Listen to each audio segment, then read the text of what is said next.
baravuga ati ni karibu ku meza. Umukobwa nahagurutse nirukanga naringwire televiziyo ko kutamenyera kugenda ku itapi. Naragiye itapi iranyereza nshiduka nakubise umunwa mu biryo.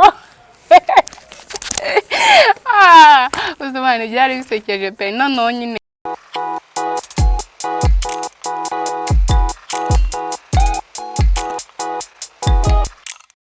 Hello, bakunzi banjye nizera ko mumeze neza. Amazina yanjye ni Muhoza, murakaza neza kuri channel yanjye Muhoza Rwanda. Mbafitiye ikiganiro cyiza ngiye kubakorera kandi nizera ko muri buryoherwe. Mukore share, subscribe, share na comment. Ndabakunda cyane. So, rero hari agastori gato nari mfite ngiye kubabwira ariko nyine nimugoroba nyine nasohotse boyfriend wanjye abwiye ngo dusohokane anje ngurira utuntu turarya ndanywa none sinzi ukuntu byaje kugenda nimba nasinze niba byagenze ute arangije nyine pe sinzi ukuntu byagenze nisanze twararanye kabisa gusoma nijoro ryaragatangaje numvaga naryohewe oh my gosh nimba zari inzozi mara gusa nyine pe ndakumva nishimye nakoze ibintu narimerutse gukora nyine shere wanjye ndamubatuye pe mana akazi kose agakora neza ndamubakumbuje bakobwa. So rero no mbifite agastori nyine mbere ndumwana mfite nk'imyaka nk'icumi nyine nagiye gusura ahantu cyane n'umuntu muri famille ahantu mu bakire badanje baza ngo bari bafite inzu y'amakaro televiziyo nziza mageze kwa nyine nari umunyacyaro ndi umuturage baratubwira ngo turagenda ku gipangu turakanda numvaga sonori karavuze nk'amasani banyabageje nabeshye pe mu byukuri n'ubwa mbere nari mbibonye no ndangije nyine baratubwira ngo karibu mu nzu none ngeye nari njabire nkazangenda nirukanga nkaho ngiye wacu ubwo naragiye baduyicaye mu madongo nyine twari bane noneho bazana nyine isukari n'akaye ku gatonya ngo tugire nyine ngo tuze kongeramo isukari niko mvitakoze mumbaze ngo nakoze ibiki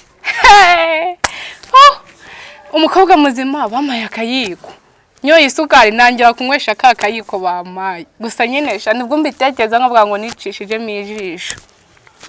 bamereza akayiko nywesha icyayi ndi kukanywesha icyayi noneho twatiri kumwita Mirika ndajya mu busundi waho wandetse yaramiritse nyine ndo kumusebya none ntago muzi byaba nyine twaricaye hirya mu ntebe barategura bari batetse inyama inkoko ibishyimbo bikaranze bidakaranze imiteja ikaranze n'idakaranze hari na avoka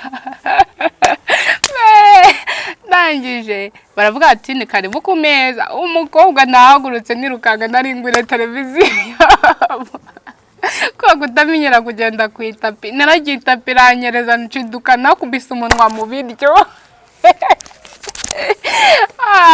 Uzumane byari bisekeje pe none nyine baravuga ngo mwarure murye turarura pe bamereze isahani ndagiye mfashe ibishyimbo ibikaranze ibidakaranze avoka imiteja inyama ifiriti mfata nyine ibintu byose byozozaho ndarya sha ndavuga ati hano hantu ni mu bakire sinshaka pe mu byukuri ntabwo nifuzaga no kwabo none mumbaze ngo byagenze ute naragiye none nageze igihe maze kurya amazi numva nshatse kujya kwituma bari bafite toilette ebyiri yo mu nzu niyo hanze ndangije ndagenda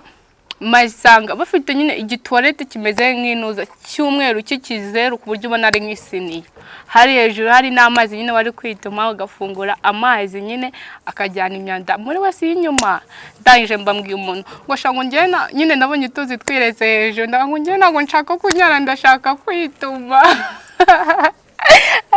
tafata yine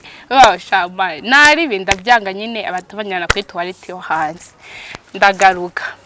nyine naragarutse ndicara ndajya ngiye mubwire shano kuri narasebye kandi umuntu akiri umwana bafite n'inda ibintu byo Umururumba guys nyine nako gastori nari mbafitiye nizere ko umeze neza ndabakunda mugire umunsi mwiza.